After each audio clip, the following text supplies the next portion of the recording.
Olá professores, olá professoras, estamos aqui para mais um vídeo da série Legislação Educacional no canal Espaço Concursos. Essa série tem o objetivo de ajudar todos os profissionais da educação nos estudos para os concursos públicos e testes seletivos na área e de ajudar os futuros educadores nos estudos e trabalhos universitários. Peço com muito carinho duas coisas: que você colabore com o nosso trabalho de que maneira? Assistindo, comentando, compartilhando e curtindo nossos vídeos. E, segunda coisa, se inscreva no nosso canal do YouTube e também lá no Facebook, no grupo Espaço Concursos, e pode também me adicionar como amigo, que eu vou ficar muito feliz com isso, ok?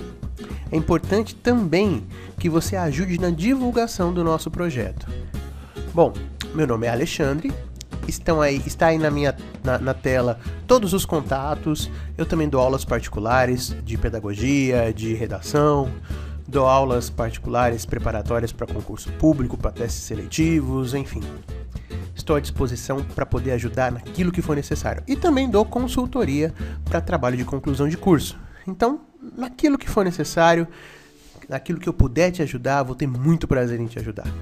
Pois bem, nós vamos falar agora sobre a Lei de Diretrizes e Bases da Educação Nacional. Esse é um vídeo resumo com os aspectos principais dessa lei, ok? Pessoal, primeiro grande detalhe, tá? A Lei de Diretrizes e Bases da Educação Nacional, a primeira versão dela é de 20 de dezembro de 1996. De lá para cá, várias mudanças ocorreram, várias e substanciais mudanças. O que nós vamos trabalhar hoje é a última alteração, que foi no dia 2 de maio de 2016. Qual é a dica que eu dou? Bom, nossa Alexandre, eu tô assistindo esse vídeo, já é 2017, já é 2018, enfim, eu não sei se essa versão que você tá falando agora é a mais atualizada. Então a dica que eu dou é essa aqui, ó, vai nesse site, planalto.gov.br/ccivil, que é a Casa Civil, é onde todas as leis que existem no Brasil, leis federais, obviamente, estão disponíveis para todo e qualquer cidadão.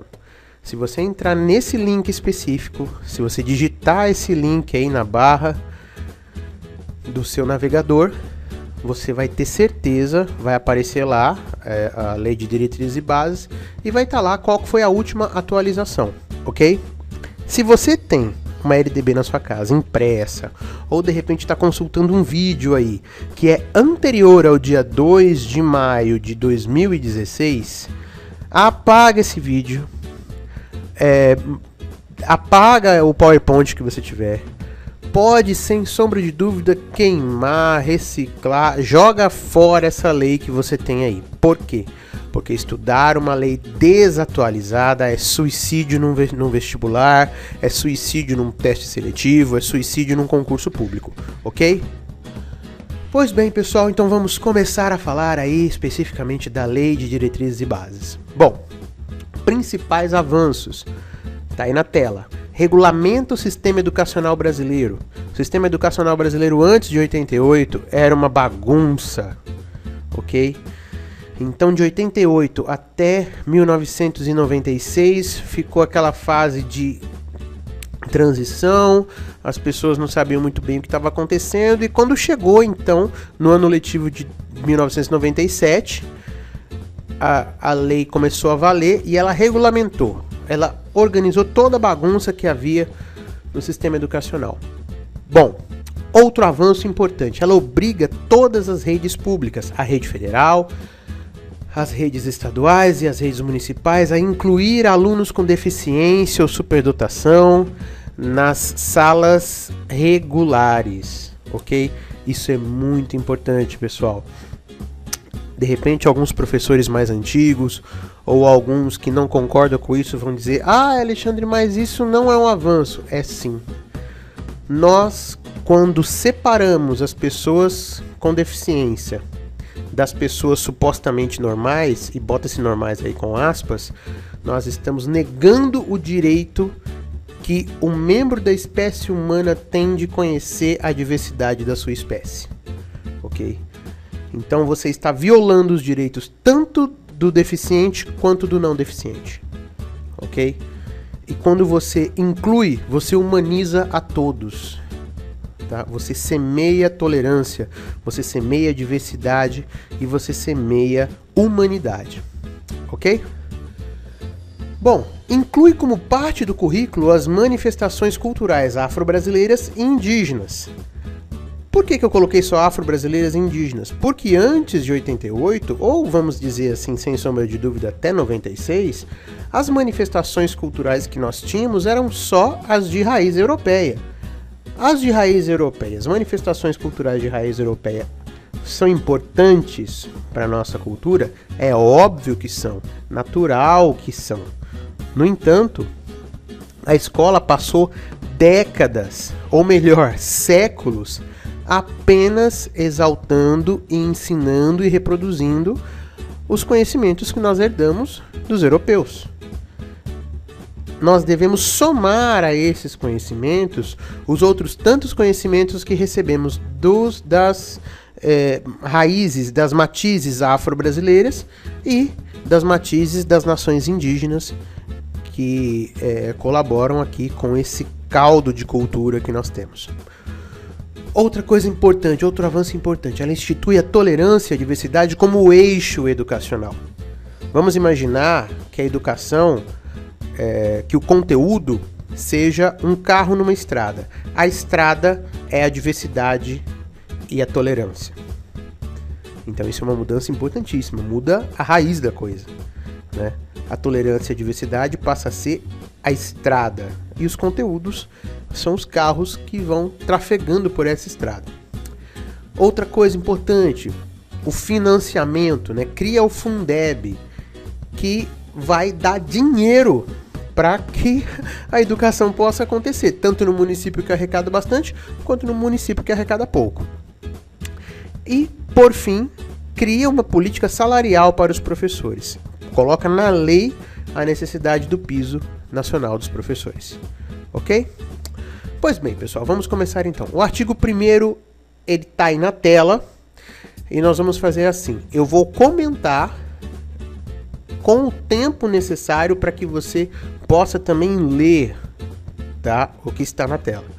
Pois bem, o artigo 1º ele diz que a educação ela abrange os processos formativos do ser humano em toda a sua global essência, ou seja, ela abrange toda a espécie humana. Tudo aquilo que a espécie humana faz é educação. E isso se manifesta nas igrejas, nos movimentos sociais, no trabalho, enfim, onde há relação humana. O parágrafo 1º dessa lei diz que a LDB, a Lei 9.394/96, ela vai falar a respeito do quê? Da instituição escolar e da educação escolar, ok? Por isso que na LDB você não vai ter nada ali relacionado a curso livre. A LDB vai dizer, ó, existem os cursos livres, tal. São aqueles cursos que não têm necessidade de formação básica. Curso de cabeleireiro, curso, até o preparatório para concurso público, enfim, curso livre. Curso livre é uma coisa. O curso regular, educação escolar, vai ser regulamentada pela LDB, ok? Importante, parágrafo 2º. A educação escolar deverá vincular-se ao mundo do trabalho e à prática social. Olha que interessante, né? A nossa lei ela não fala só do ser humano como um meio de produção. Ela fala do ser humano como humano, que é muito importante. O artigo 2º, vou ler ele inteiro porque é importante, tá? A educação, dever da família e do Estado, é inspirada nos princípios de liberdade e nos ideais de solidariedade humana. Tem por finalidade o pleno desenvolvimento do educando, seu preparo para o exercício da cidadania e sua qualificação para o trabalho. Então a lei ela não poderia ser muito mais feliz do que ela foi aí, falando que a educação ela é um processo global, que compreende o ser humano em todos os seus meios de relacionamento com outro ser humano, ok? Pois bem, princípios. O artigo 3º, Igualdade de condições de acesso e permanência, rapidinho. Você vai estudar para um concurso público, então você tem que ler a lei e verificar como isso se dá na prática. Então vamos lá, gente, como que se dá na prática esse item 1 aí? Igualdade de condições de acesso, para o acesso e permanência. Bom, primeiro tem que ter a vaga. Para o aluno ir à escola, precisa ter não só a matrícula, mas precisa ter o transporte escolar, precisa ter a merenda escolar, precisa ter o material escolar, precisa ter o professor, precisa ter uma conta de luz paga para poder ter iluminação na sala, precisa ter uma sala, precisa ter carteira, precisa ter material didático, precisa ter material paradidático. Então, esse princípio, ele compreende tudo aquilo que é necessário para o aluno não só ir, mas permanecer dentro da sala de aula. O item 2, liberdade de aprender, ensinar, pesquisar e divulgar a cultura, o pensamento, a arte e o saber. A nossa educação, apesar do que muitos falam, ela não é doutrinária, tá? Ela é global, ou seja, ela não vai ensinar para o aluno conceitos de certo e errado. Ela vai ensinar para o aluno a diversidade humana. Quem vai definir o que é certo e o que é errado é o aluno. Quem vai definir o que é certo e o que é errado vai ser a família do aluno, vai ser a educação que o pai e a mãe vai dar dentro de casa. E isso, olha aí, está incisivamente colocado no item 3, pluralismo de ideias e concepções pedagógicas. Ok? Eu posso ter tanto Paulo Freire, que é marxista, que é socialista, como posso também ter John Dewey, como posso ter também John Rawls, ou seja, educadores mais à direita. O que é importante é que nós compreendamos que a escola ela compreende um pluralismo de ideias, ok? Item 4, respeito à liberdade e apreço à tolerância. Isso é maravilhoso, gente. Nós temos isso na nossa lei, na lei básica da educação, a lei sobre a qual todo o prédio, todo o edifício da educação nacional vai se dar. Isso é importantíssimo, ok? 5. Coexistência de instituições públicas e privadas de ensino, e nós vamos ver como que essa coexistência vai se dar. E o item 6, gratuidade do ensino público em estabelecimentos oficiais. Não pode cobrar nada dentro de um estabelecimento oficial público. Item 7, valorização do profissional da educação escolar, tanto que daqui a pouquinho vai falar sobre o piso, né? Item 8, gestão democrática do ensino público na forma dessa lei e da legislação dos sistemas de ensino. Como que se dá essa gestão democrática? Antigamente era só o diretor quem mandava, agora não é mais assim. Agora existe um conselho e esse conselho ele tem que ter membros de todos os setores da escola, de todo mundo que colabora para que a escola seja escola, e todos esses setores têm direito à palavra e têm direito a dar opinião e têm direito a ter sua opinião ouvida e respeitada. O item 9, garantia de padrão de qualidade. Para isso nós temos as avaliações externas, nós temos aí o próprio Enem, né? É um verificador externo de qualidade, nós temos aí o IDEB, nós temos o IDESP, nós temos a Prova Brasil, enfim, e fora as verificações externas de qualidade dos sistemas. Tá? As prefeituras, algumas prefeituras fazem convênios, outras têm o próprio verificador de qualidade. Item 10, importantíssimo, valorização da experiência extraescolar. O aluno, ele não vai ter na escola um mundo paralelo, ele vai ter sim uma outra dimensão do mundo dele mesmo, ok? A escola ela vai acolher a comunidade vai acolher a escola. Não tem mais a escola como aquele templo distante do conhecimento do aluno. O item 11, vinculação entre a educação escolar, o trabalho e as práticas sociais. Está aí reafirmando aquilo que foi dito lá no artigo 1º, que a escola ela tem que educar para o mundo real, para o mundo que nós vivemos, tá? Ela não pode escolher um mundo à parte e falar, por exemplo, o professor aí usar, no ano letivo, usar 120 horas para falar de latim na 6ª série do ensino fundamental. Tá? Ok, em alguns cursos de ensino superior isso é importantíssimo. No curso que eu fiz, por exemplo, letras, é importantíssimo aprender latim. Mas será que é tão importante na sexta série do ensino fundamental? Será que a prática social do aluno vai exigir isso? Ou será que é interessante priorizar outras coisas? E o 12º item aí, consideração com a diversidade étnico-racial. Existe no Brasil um caldeirão imenso de etnias, de culturas, de manifestações, e isso tudo tem que ser considerado pela escola, respeitado e trabalhado. Dever do Estado. A educação básica, ela é gratuita dos 4 aos 17 anos de idade. Ok? Então, dos 4 aos 17 é a idade escolar obrigatória. O aluno com 4 anos tem que estar matriculado na escola e com 17 tem que ter matriculado na escola, a não ser que, de repente, com 16, um caso ou outro aí de superdotação ou de um outro fenômeno aí, o aluno consegue terminar o ensino médio. Ele termina o 3º ano do ensino médio com 16. Você não vai obrigar ele a ficar até 17 anos dentro da escola, de modo algum. Existem 3 níveis. Quais são? O nível pré-escolar, que nós vamos chamar de educação infantil.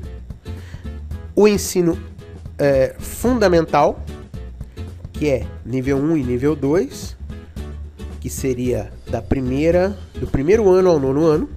E o ensino médio, que é do 1º ao 3º ano. Muito bem. Educação infantil é gratuita às crianças até 5 anos de idade. Por quê? Porque educação infantil, o aluno tem que estar matriculado 4 e 5 anos. Com 6 anos, ele já tem que estar matriculado no ensino fundamental, pela lei. Ok? Lógico que aí tem as tabelas, quando o pai e a mãe for matricular o seu filho, a secretária da escola ou o secretário da escola vai explicar a tabela, né, do aniversário da criança em relação à data que ele tem que estar matriculado. Existe todo um detalhamento aí. Mas grosso modo é isso, 4 e 5 anos pré-escola, educação infantil, tá?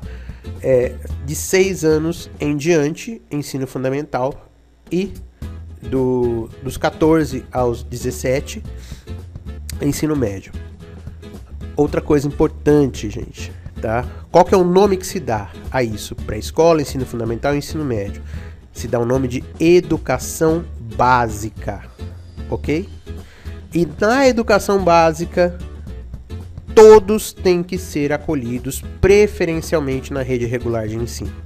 Alguns casos, alguns alunos que não tenham condições de estar numa sala de aula regular, eles têm que ser acolhidos em salas especiais e aí vai se estudar caso a caso, ok? Mas de modo geral, as escolas têm optado por trabalhar em um período o aluno na sala regular e no outro período naquilo que se chama de sala de recursos.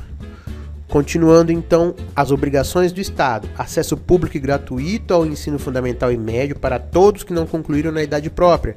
Isso aqui a gente chama de educação de jovens e adultos, tá? É o famoso EJA. Acesso aos níveis mais elevados de ensino da pesquisa científica e da criação artística segundo a capacidade de cada um. Isso a gente chama de vestibular, tá? É a porta de entrada para o ensino superior. Oferta de ensino noturno regular adequado às condições do educando. Ou seja, horário, questão de plantões.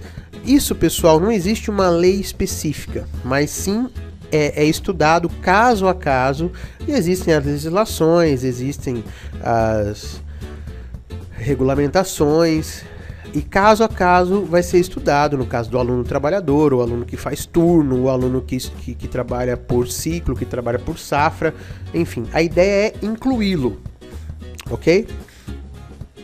O item 7, oferta da educação escolar regular para jovens e adultos com características e modalidades educadas às suas necessidades e disponibilidades, garantindo-se aos que forem trabalhadores as condições de acesso e permanência à escola. É o que eu acabei de falar, né? O artigo 4º é grande, continua aí. O item 8, atendimento ao educando em todas as etapas da educação básica, por meio de programas suplementares de material didático escolar, transporte, alimentação e assistência à saúde. Por favor, tá? Vai surgir uma palavrinha daqui a pouco que a gente vai chamar ela de colaboração. O que é regime de colaboração? Você tem a prefeitura, vamos imaginar uma cidade que você tem escolas federais, estaduais e municipais. Você não precisa criar um sistema de transporte para a escola municipal, um sistema de transporte para a escola estadual e um sistema de transporte para a escola federal. Não, você cria um sistema só. A prefeitura vai administrar esse sistema e, de maneira colaborativa, todos vão ajudar a subsidiar e todos vão usar o mesmo sistema. Ok? Você não precisa ter, porque aí fica mais caro. E a ideia é baratear por meio da colaboração. Ok? O item 9 diz aí, padrões mínimos de qualidade de ensino, com a variedade de quantidades mínimas por aluno de insumos indispensáveis ao desenvolvimento do processo de ensino e aprendizagem. O que é esse insumo? É o material escolar. Ok? Item 10, vaga na escola pública de educação infantil ou de ensino fundamental mais próxima à sua residência a toda criança a partir do dia que completar 4 anos de idade. Ok? Na creche existe também uma legislação específica, tá? Mas infelizmente a creche ainda precisa de algumas regulamentações. Mas, grosso modo, a criança tem que ter uma escola próxima à sua casa e, se ela não tiver, tem que ter um transporte que a leve e a traga com segurança, ok? Agora, artigo 5º e 6º, educação fundamental. Lembrando, né, educação fundamental é direito público subjetivo, podendo qualquer cidadão ou grupo de cidadãos ou associação comunitária, organização sindical, a forçar o Ministério Público para exigi-lo. Tá? Matrícula, dever dos pais matricular os alunos menores a partir dos 4 anos de idade. Ok? Bom, então veja lá. Tudo isso que eu estou falando aí, tudo que nós temos aqui nessa tela, chama-se educação básica. Tá? Agora vamos ver quem que é o pai de quem. Quem que são os pais das crianças aí no caso da educação básica. Quem que comanda qual sistema. Educação infantil, que é creche, pré-escola. Tá? Vai ser então os municípios. E tá escrito aí que deixa de ser curso livre. Como assim? Antes de 88, a creche pré-escola entrava quem queria, não tinha obrigação, era uma bagunça, na verdade. Agora não. Agora nós temos essa obrigatoriedade. E isso é uma vitória em vários sentidos, inclusive para os pais trabalhadores. E nós sabemos que na realidade brasileira a imensa maioria são as mães, né, que acabam ficando com as crianças. Então as mães trabalhadoras têm essa vitória aí. O ensino fundamental.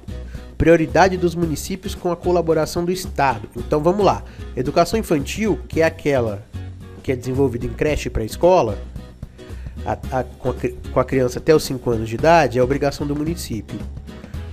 O ensino fundamental, que é dos 6 anos até os 14 anos, que a gente chama de educação fundamental, que é do 1º ao 9º ano, ela é obrigação do município com colaboração do Estado. Então os estados, eles vão, por regime de colaboração, construir escolas, criar vagas para poder atender aquela população. E o ensino médio é prioridade dos estados. O ensino médio é 15, 16, 17 anos e vai ser prioridade dos estados. A União, que é o governo federal, deve prestar assistência técnica e financeira, ou seja, criar os materiais, criar aí os PCNs, criar aí os materiais de estudo e assistência financeira, que vai se dar por meio do Fundeb, ok? Pessoal, existem aí exceções, tá? Existem municípios que têm escola de ensino médio, existem cidades que existe escola federal de educação infantil. São casos extra, que quando houve a mudança da lei, preferiu-se continuar dessa mesma maneira. Tá? Mas são casos extraordinários aí.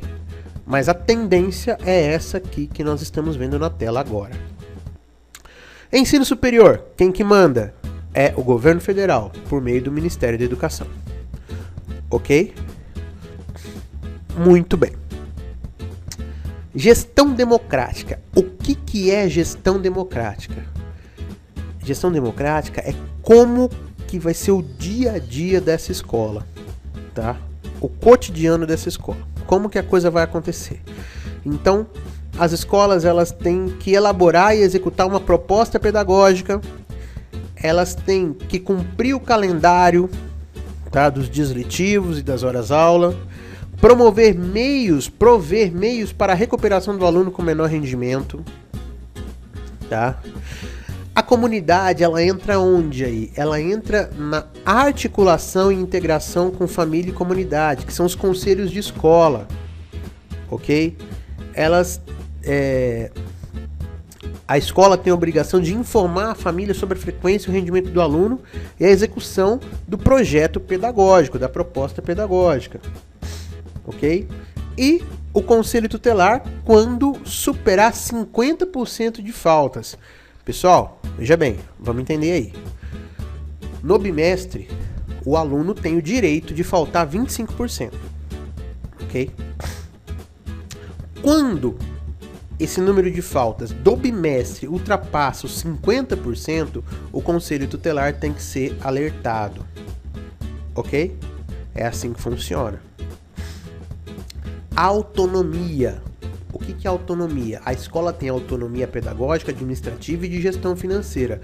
Lógico, que são naqueles itens que não existe legislação estadual, que não existe legislação municipal, nem estadual, nem federal. Exemplo, a escola vai fazer uma reunião de pais e ela, antes de começar a reunião de pais, ela quer fazer uma apresentação cultural. Vai pegar os alunos ali que trabalharam algumas apresentações culturais de canto, de música, de teatro, de dança, enfim, capoeira, alguma coisa assim, e quer fazer uma apresentação para os alunos, para os pais, antes da reunião de pais. Isso é permitido? Claro que é. Quem que vai decidir o que vai acontecer? O diretor? Não. É a comunidade escolar, é o conselho, ok? A escola ela tem que estar articulada, diretor, sempre como chefe, mas sempre ouvindo os professores, os funcionários, os alunos, os pais e a comunidade do entorno, ok? Isso é a famosa gestão democrática. Regras de organização da educação básica. Vamos lá. Pode se organizar em séries anuais, períodos semestrais, ciclos, grupos não seriados, com base na idade, etc. Então vamos imaginar o seguinte, tem um sistema lá que eles organizam por meio de séries. Primeira série, segunda série, terceira série. Mas aí esse sistema percebe que tem um grupo de alunos que estão fora da idade. E eles estão dando trabalho se eles forem colocados na série que eles pertencem. De repente o aluno está na quinta série, ele tem 13 anos. E de repente ele tem uma história de vida aí, que ele já não se encaixa mais socialmente com aquele grupo da quinta série que são alunos de 10, 11 anos. Ele não se encaixa mais porque ele tem 13 anos, ou seja, ele tá fora, ele já não se encaixa mais, ele não entende mais, Aí o que acontece? A escola percebe que existem vários alunos nessa mesma situação. Então o que a escola pode fazer? O que o sistema pode fazer? Criar uma série diferenciada. Os sistemas vão dar vários nomes aí. Vão colocar sala multisseriada, vão colocar classe de aceleração, correção de fluxo. Enfim, cada sistema coloca o nome que quiser. Mas na verdade é isso. São grupos não seriados ou grupos com base na idade. Tá? É o que a lei permite aí no artigo 23. Carga horária mínima anual, 800 horas e 200 dias de efetivo trabalho escolar. Prova final. Vamos fazer uma semana só de prova? Vamos, só que essa semana de prova não vai entrar nos 200 dias. São 200 dias de aula mesmo, ok? Classificação, exceto para a primeira série do ensino fundamental. E a classificação também na educação infantil não existe também classificação. A avaliação do aluno é sempre contínua. Frequência mínima 75%. E históricos, declarações, certificados, documentos da vida escolar do aluno de modo geral são responsabilidade da escola, ok? Só tem um detalhe aí que na educação infantil a frequência mínima é 65%, é 65%. Ok. O currículo. Então nós não vamos nos perder. Nós começamos então falando do que é educação, depois nós falamos de quem cuida de qual setor, ou melhor, de quem cuida de qual nível. Vimos que existem 3 níveis, tá? Infantil, fundamental e médio, e que tudo isso recebe o nome de educação básica. Nós vimos como que se dá na escola a coisa na escola, quem que tem a obrigação de fornecer os documentos, como que se dá a gestão democrática, e agora nós vamos falar de currículo, então nós já estamos em outra parte da lei. Como que o currículo se dá? Bom, base nacional comum e parte diversificada. Língua portuguesa, matemática, conhecimento do mundo físico e natural, da realidade social e política, arte e educação física. Tá? Essa é a parte que a gente chama de base comum. O que acontece? Música e arte vai entrar em todos os níveis da educação básica. Tá? História e cultura afro-brasileira e africana também vai entrar em todos os níveis, em todas as séries, só que a prioridade é da disciplina de história, mas não exclusiva. Vamos entender então. A lei vai dizer o seguinte, que história e cultura afro-brasileira e africana vai ter que ser trabalhada obrigatoriamente na disciplina de história, mas não exclusivamente. Significa que o professor de português pode trabalhar um texto falando de Zumbi dos Palmares e coisas do gênero. Música e arte, e também depois da última lei aí do dia 2 de maio de 2016, música, arte, teatro e dança devem ser trabalhados obrigatoriamente na disciplina de arte, mas também de forma não exclusiva. E língua estrangeira a partir da 5ª série, 6º ano, passa a ser obrigatória. Tá? No ensino médio, caso haja, caso o conselho, assim, né, por meio da gestão democrática, assim o queira, pode também incluir outra língua estrangeira moderna. Geralmente costuma ser inglês e espanhol, ou inglês ou espanhol. Isso vai haver aí uma variação. Continuando a falar do currículo, os conteúdos devem seguir as diretrizes: valores, direitos, deveres, orientação para o trabalho, valorização da prática esportiva. Tá? Ensino religioso, pode ter nas escolas? Pode. Só que ele é facultativo, ou seja, ele não é obrigatório. Tá? Então, o ensino religioso, eu tenho lá um grupo de 10 alunos evangélicos. Eu posso, com o dinheiro do Estado, contratar um pastor para vir dar aula para eles fora do período das aulas ordinárias, fora do período das aulas normais. Depois das últimas mudanças da lei aí, direitos e deveres no ensino fundamental, o Estatuto da Criança e do Adolescente, ele deve ser abordado também de forma transversal em todas as disciplinas. Filosofia e Sociologia no ensino médio também obrigatório, ok? Então vamos lá, características dos níveis de ensino: educação infantil, creche e pré-escola, 0 a 3 anos e 4 a 5 anos. Desenvolvimento integral da criança, não existe reprovação. Então o que é desenvolvimento integral? Vai se trabalhar, pessoal, todas as relações humanas. A educação infantil é, de longe, a mais importante, o nível mais importante. E se for feito um bom trabalho na educação infantil, você prepara o aluno de forma estupenda para os outros níveis de ensino, ok?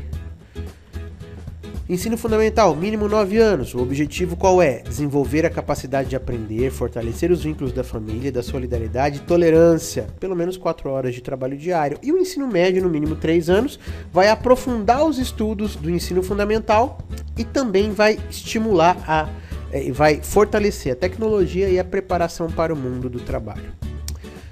Vamos lá também, isso é muito importante, pessoal. O vídeo tá longo, eu sei, mas calma lá, tá chegando no final. Educação de jovens e adultos, o que a gente chamava de supletivo, ok? Idade mínima, 15 anos para o ensino fundamental e 18 para o ensino médio. Educação profissional. Pessoal, a educação profissional, ela se dá em nível livre e também em nível médio. Vamos entender aí. Existem profissões que necessitam que o cidadão tenha o diploma de ensino médio para poder exercer. Vamos imaginar que a criança tenha 14 anos de idade, ela está na oitava série, né? Tá lá na oitava série e ela faz um curso de digitador, tá? Vamos pegar um trabalho bem básico. Ela faz um curso de digitador. Nesse curso de digitador, ela começa a trabalhar logo com 16 anos.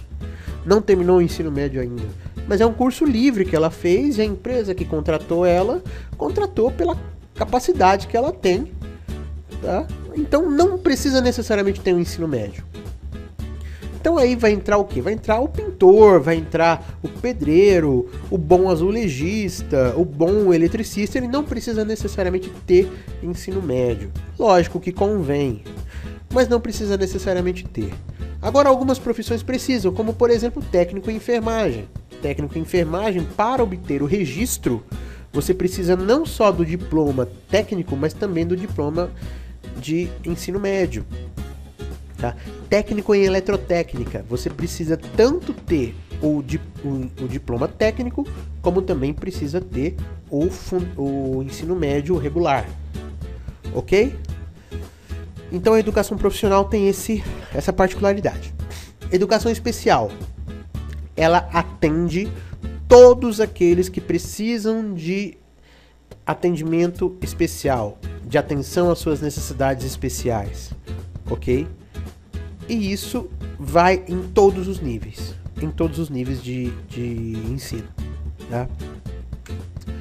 Ok, agora vamos falar dos professores. Nós já falamos então do sistema, nós já falamos do currículo, nós já falamos da escola, já falamos do conteúdo, agora nós vamos falar dos profissionais. Para a formação, tem que ter uma associação entre teoria e prática e o aproveitamento de experiências. O docente, formação mínima de nível médio na modalidade normal, que a gente chamava de magistério, e nível superior em licenciatura. Até o final da década de 2000, até 2010, né, era necessário que todos os professores tivessem o ensino médio, o ensino fundamental, o ensino superior, perdão. Mas isso infelizmente não aconteceu, tá? Nós ainda temos estados que têm o famoso curso de magistério e estão formando docentes aí, porque infelizmente a classe docente não é uma profissão valorizada, não é uma profissão que ganha bem, então os mais novos estão sumindo e fica complicado você exigir muita coisa para poder pôr o professor na sala de aula, porque acaba faltando mesmo. Valorização do docente, ingresso por concurso público, a formação contínua, ou seja, a liberação aí de faculdades para trabalhar em EAD, piso salarial nacional, que é o mínimo que se deve pagar para o professor para impedir que existam aí salários de fome, progressão na carreira, período para os estudos, que é aí de 1/3, planejamento e avaliação e condições adequadas de trabalho. Isso é o que a lei coloca. Bom, já terminando, pessoal, terminando aí, chegando nos últimos quadros aí. O Fundeb, ele é um fundo que manda um dinheiro direto para o município ou para o sistema de ensino. Então, esse Fundeb, ele tem umas limitações quanto ao gasto. Quais são os gastos, então, que a gente diz que é gasto com educação? Remuneração e aperfeiçoamento de pessoal, manutenção e construção de equipamentos, estudos estatísticos visando expansão e melhoria do ensino, realização de atividades meio, compra de materiais de material didático escolar, bolsas de estudo e manutenção e transporte escolar, municipal e estadual. O que não é gasto com educação? Pesquisa não vinculada à educação. Subvenção a instituições assistenciais esportivas e culturais. programa suplementar de alimentação, assistência médica, psicológica e outras de assistência social, obra de infraestrutura na cidade e trabalhadores em educação em desvio de função. Para que está especificado isso na lei? Vamos imaginar que o prefeito pega o dinheiro do Fundeb para poder asfaltar uma estrada. Ah, mas a estrada vai chegar na escola. Ok, prefeito, mas você vai usar outro dinheiro para isso. Você não pode usar o dinheiro do Fundeb, porque não pode, tá? O Fundeb, ele é um cobertor que tem que cobrir apenas a educação. Se ele for deixar de cobrir a educação para cobrir outras pastas, ele fica curto, tá? Porque ele é um cobertor justinho, ok? Então, pessoal, esse foi o resumo da Lei de Diretrizes e Bases da Educação. Espero que tenha sido útil, ok? Agradeço muito a você que acompanhou esse vídeo até o fim. Fique atento nas novas postagens e, acima de tudo, vou pedir de novo, tá? Se inscreva no canal, divulgue, compartilhe, curta. E outra coisa, outro detalhe importante: todos os meus dados, todos os meus contatos estão aí na tela. Pode ligar para o meu celular, pode mandar WhatsApp, pode mandar e-mail. E se você quiser uma aula exclusiva, uma aula personalizada, se você quiser se preparar, se quiser uma aula de redação, uma aula de algum livro da parte pedagógica, se você quiser aí consultoria para TCC, entre em contato comigo que eu estou aí disponível para ajudar, ok? Forte abraço e até uma próxima!